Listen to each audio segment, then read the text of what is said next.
দর্শক বন্ধুরা, ঈগল টিমের জনপ্রিয় ধারাবাহিক নাটক সত্যের মৃত্যু নেই এর ১০ম পর্বে আমরা দেখেছি এক চরম পারিবারিক দ্বন্দ্ব। একদিকে সম্পত্তির লোভ, অন্যদিকে বাবা মায়ের প্রতি সন্তানদের অবহেলা। তবে পর্বের শেষে যে প্রোমো দেখানো হয়েছে তা দেখে বোঝা যাচ্ছে আগামী পর্বে এই পরিবারের অশান্তি আরও বড় আকার ধারণ করতে চলেছে।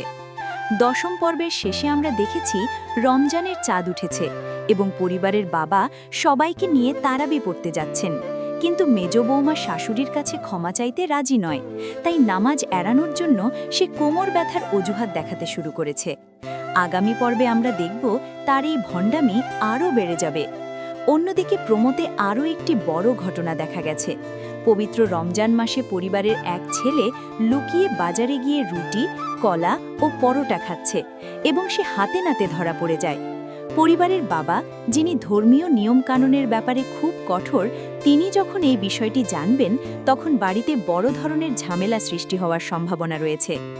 এদিকে ১০ম পর্বে বাবা ঘোষণা দিয়েছেন যে রমজানের মাঝামাঝি সময়ে তিনি তার সমস্ত সম্পত্তি বণ্টন করে দিয়ে হজে যাবেন, আর যারা তার স্ত্রীর কাছে ক্ষমা চাইবে না তাদের তিনি এক কানাকড়িও দেবেন না। কিন্তু এরই মধ্যে আলাউদ্দিনের ভাই ও ভাবি উকিল মনসুরের সঙ্গে মিলে সম্পত্তি দখলের জন্য একটি জালিয়াতির পরিকল্পনা করছে। আগামী পর্বে তারা সেই পরিকল্পনা বাস্তবায়নের চেষ্টা করবে। যদি এই জালিয়াতির বিষয়টি বাবার সামনে চলে আসে তাহলে পরিবারের লোভী সদস্যদের আসল চেহারা সবার সামনে প্রকাশ পেয়ে যাবে। সব মিলিয়ে বলা যায়, সত্যের মৃত্যু নেই নাটকের ১১তম পর্বে অনেক বড় বড় চমক অপেক্ষা করছে। সম্পত্তির লোভ আর পারিবারিক রাজনীতির সংঘর্ষে গল্পটি নতুন মোড় নিতে চলেছে। এখন প্রশ্ন হলো, এই নাটকের ১১ নম্বর এপিসোড কবে দেখতে পাবেন?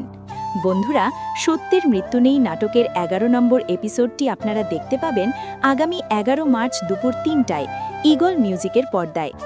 আজকের মতো এখানেই শেষ করছি। ধন্যবাদ সবাইকে।